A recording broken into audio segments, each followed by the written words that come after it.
Olá pessoal, tudo bem? E agora chegando perto aí da prova do vestibular da UERJ, né? Do segundo exame de qualificação desse ano para o ano que vem, né? Para 2026, eu resolvi fazer um resumo do que eu vi que normalmente cai sobre funções e gráficos nas últimas provas, né? O que caiu das últimas provas. Então eu vou fazer aqui um resumo rápido, não tem a pretensão de ser um vídeo completo sobre funções, é só tentando ver os pontos que mais caíram, tá bom? O início é uma revisão básica, mas assim, bem básica mesmo, tá bom? Depois a gente vai aprofundando. Esse é o canal Matemática com Anjo Barro, aqui professor Antônio José. Bom, funções e gráficos. Vamos falar primeiro da questão das funções. O que é uma função? Uma função é eu ter uma variável que varia de acordo com outra, ela depende de outra. Eu gosto de representar, eu sei que essa forma de representação não é a mais comum, mas me ajuda a entender várias coisas e talvez ajude também vocês a entenderem, como se a função fosse uma caixa transformadora. Ou seja, eu tenho uma entrada, algo que entra numa caixa, que tem uma determinada função, e ela me dá uma saída a partir daquilo. Então, dependendo do que eu coloco na entrada e dependendo de qual é a função dessa caixa, eu tenho uma saída. Então, vamos chamar ela de máquina transformadora, tá? Por exemplo, uma caixa que tem a função de moer. Não sei o que tem lá dentro, mas a função dela é moer. Se eu entrar carne, vai sair carne moída, certo? Bom, se entrar um vegetal, lógico, vai sair um vegetal moído. Portanto, qualquer coisa que entre aqui, vai sair aquilo moído. Então, se entrar X, ou seja, qualquer coisa, vai sair um X, vamos dizer assim, né? Moído. Então, o que é que essa função faz? Ela moe o que tem aqui dentro. Então, eu posso dizer que a função de x, né? A função, ela basicamente é moer algo. Então, a função de x, ou seja, em função do que está entrando, eu tenho um x moído. A grosso modo, tá legal? Então, eu tenho uma entrada, que é o x, e eu tenho uma função de x que me dá algo, que me faz algo para a saída. Ela depende de x. Lembra quando a gente fala, eu vou fazer determinada coisa em função do que fulano fizer? É a mesma coisa. Eu estou criando uma função que diz, eu vou fazer algo, mas isso depende da entrada, depende do que a outra pessoa fizer. Em resumo, é isso. Ela é uma relação que faz, né, uma relação entre uma entrada e uma saída. Mas não só uma relação, ela tem algumas particularidades. Bom, para o que seria a entrada, a gente chama o conjunto de entrada, ou seja, as variáveis possíveis, os valores, melhor dizendo, possíveis que eu vou colocar aqui na entrada, de um conjunto domínio. É fácil decorar porque ela domina o que vai sair na saída. A função depende do que está na entrada para entregar algo na saída. Então ela tem o pleno domínio. E na saída, o conjunto do que sai, ou seja, dos valores que eu consigo ir tirando dependendo do que tem na entrada, esse conjunto é chamado de imagem, porque ela é basicamente uma imagem do que sai, do que entra aqui. Então, entrou algo, de acordo com a função, me entrega algo. Ela não tem domínio nenhum. Ela depende basicamente do que eu coloco na entrada em termos de domínio. Então, se eu entro com um x desse lado aqui, eu tenho uma saída que é o f de x, é uma função de x. Se eu tenho um a, eu represento basicamente trocando o x pelo a. Então, por exemplo, se eu estivesse entrando com 1, ele ia moer o 1, enfim, uma função qualquer, eu teria f de 1. E assim sucessivamente. Aí eu calcularia, de acordo com a regra da função, o que dá esse 1. Vamos esmiuçar um pouquinho mais. Mas antes disso, é importante frisar que para cada entrada x, somente temos uma saída f de x. Para toda e qualquer entrada que eu colocar aqui, toda e qualquer entrada, eu tenho que ter uma saída única. Isso dá para pensar também em termos de uma caixa, porque dependendo do que eu coloco ali, se eu boto carne moída, eu não posso esperar ficar na dúvida, mas será que na saída vai dar carne moída ou vai dar vegetal moído? Não. Entrei com algo, eu sei que só vai dar uma saída. Porém, ao contrário, a relação não é necessariamente essa.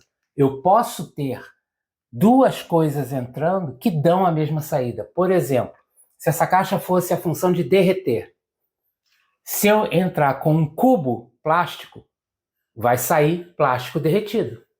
Se eu entrar com uma bola plástica, vai sair plástico derretido. Já se eu entrar com uma bola de chumbo, vai sair chumbo derretido. Então, assim, cubo ou bola de plástico, ambos vão dar como saída plástico derretido. Vai sair a mesma saída, e isso não tem problema nenhum, isso é uma função. O que eu não posso é, eu entrei com uma bola de plástico.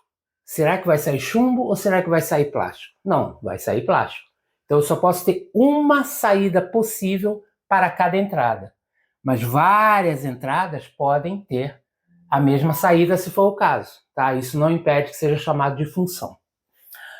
Então aqui mais um exemplo. Quando eu tenho uma caixa transformadora, que é a nossa função, eu estou chamando de g de x, normalmente a gente chama f de x, e quando precisa representar outras funções, é o g de x, h de x e assim vai. Mas nada impede que eu tenha um v de x, ou até um v de w, a variável ser outra, tá? Mas nesse início vamos trabalhar mais com f de x, g de x para facilitar, tá bom? Então se eu entro com menos 1 numa caixa que tem esta função, x ao quadrado menos 1, esse menos 1 entrando no x ao quadrado menos 1 vai dar quanto? Menos 1 aqui, esse é o meu x, né? Ao quadrado dá 1, menos 1 vai dar 0. Então, o g de menos 1 é 0.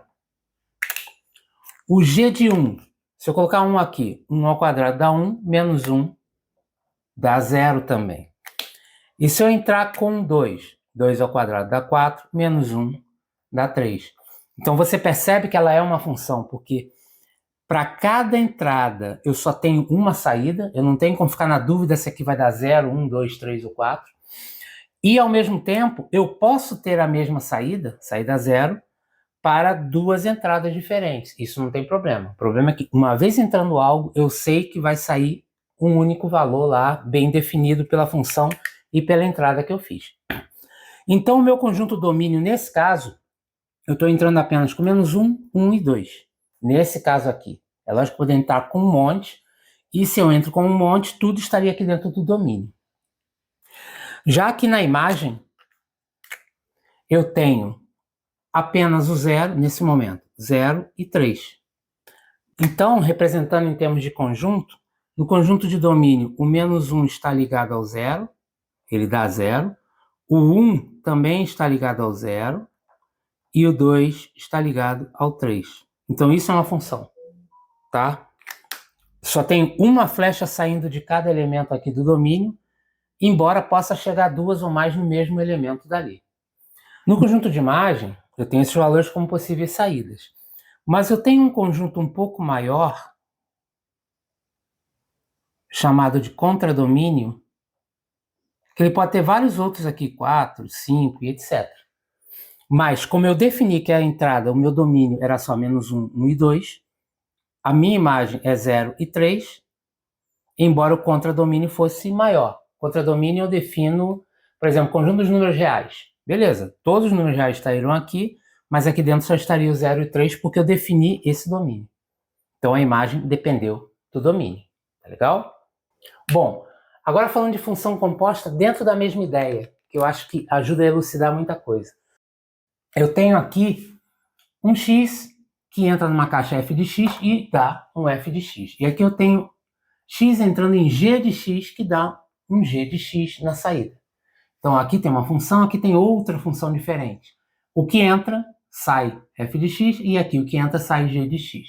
E aqui o que é que eu vou propor? Eu vou propor que essa primeira caixa f de x, a saída dela vai entrar aqui, ó. A saída da função de x é a entrada do g de x. Então, esse f de x vai ficar no lugar do x, porque lembra que o x é a entrada aqui? Então, o f de x é que vai passar a estar aqui no lugar de x. Então, dá para perceber que a representação vai ser g de f de x. Ou seja, no lugar do x do g, eu estou entrando com o resultado do anterior. Essa caixa faz algo, joga para essa que faz algo. Então, g da f de x, eu primeiro calculei a f de x em relação a essa entrada, e aí depois eu calculo g em função do que deu aqui. Tá? Aqui é exatamente o contrário. Eu entrei com x no g de x e isso aqui entra aqui. Então, aqui é o f da g de x. Ou seja, o g de x é que passa a ser a variável de entrada dessa função. Então, no lugar do x, entra o g de x. Vamos fazer um exemplo que se usa no dia a dia. No fundo, a gente está fazendo função, mas nem percebe.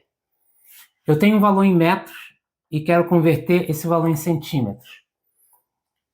Na realidade, eu tenho uma caixa que converte metro em centímetro. Então, o g de x é multiplicar o x por 100, porque eu tenho um valor em metros para transformar em centímetros. O que é que eu faço? Multiplico ele por 100. Quanto é 1 metro? 100 centímetros. 2 metros? 200 centímetros. Quanto dá em termos de x metros? 100x centímetros. Então, o g de x é x vezes 100. E eu tenho uma outra caixa que converte centímetro em polegada. Para converter centímetro em polegada, basta eu dividir por 2,54. Porque uma polegada dá 2,54 centímetros. Então, 2,54 centímetros dá uma polegada. Então, eu entrando com o valor em centímetros, dividindo a entrada por 2,54, eu tenho o valor em polegadas. Mas vamos supor que eu quisesse converter direto de metro para polegada. Basicamente, eu vou converter para centímetro, o metro para centímetro, e depois eu vou converter para polegada. Então, o que vai acontecer? O meu f de g de x, ou seja, a entrada do f de x é o resultado do g de x. Eu tenho que escrever a função f de x, que vai dar x dividido por 2,54, só que no lugar do x eu vou botar o g de x, que é a entrada dele. Quem é g de x? X vezes 100. Então aqui eu vou apagar e vou botar na cor correspondente, x vezes 100. Então, basicamente aqui, se eu pergunto qual é a f da g de x, quando a g de x é x vezes 100 e a f de x é x sobre 2,54, eu tenho que trocar no x desse cara aqui por g de x. Então, f da g de x, então no lugar do x vai entrar o g de x, é igual ao g de x, que é x vezes 100, sobre 2,54. Então, quando você tem duas funções e ele pede a função composta, é assim que a gente faz. Isso aqui também pode ser chamado de g bolinha f, ou então, nesse caso aqui, f bolinha g. Ou então fog, gof, também a gente pode chamar assim. Que é uma representação possível que pode se encontrar em prova. Então, esse aqui foi só um básico resumo visto de outra forma para a gente ver o que é a função. Então, vamos lá. Função é uma caixa, é algo que transforma um valor de entrada num valor de saída. Beleza? E isso a gente pode, por exemplo, gerar uma tabela de correspondência. Vou até fazer aqui, tá? Só para terminar esse quadro aqui. Esse conjunto que eu entro menos 1, 1 e 2, eu posso representar isso numa tabela, que eu tenho a tabela do x e a tabela do y. Muitas vezes o f de x é chamado de y. Tanto que eu vou botar aqui um igual, tá? É uma forma também de chamar. X é a entrada, y a saída. Então, para x menos 1, eu tenho um valor de 0. Para x igual a 1, eu tenho um valor de 0 também. Para x igual a 2, eu tenho um valor de 3. Então, isso é uma tabela que exprime resultados dessa função. Tá legal? Outro ponto importante. Dentro do domínio, todos os elementos que estão dentro do domínio têm que ter uma saída correspondente. Então, se aqui eu tivesse um 5, eu teria que ter 5 ao quadrado, 25, menos 1, 24, e colocar aqui o 24. Se eu não tiver no conjunto possível de saída o 24, e esse 5 ficar aqui sozinho, isso não é uma função. Para ser uma função, todos os valores dentro do domínio têm que ter um resultado lá na imagem. Tá bom? Então, não pode ficar ninguém aqui sem uma flechinha. Tá legal? Bom, vai ter a segunda parte agora sobre funções, né? Seguindo o tema os temas do vestibular da UERJ. Mas se você puder e quiser já deixar sua curtida porque você gostou desse vídeo, por favor, esteja à vontade. E que você possa se inscrever no canal, ativando as notificações para você ser avisado de novos vídeos. E não esquece de compartilhar esse vídeo com quem está se preparando também para o vestibular da UERJ. Ok? Um grande abraço!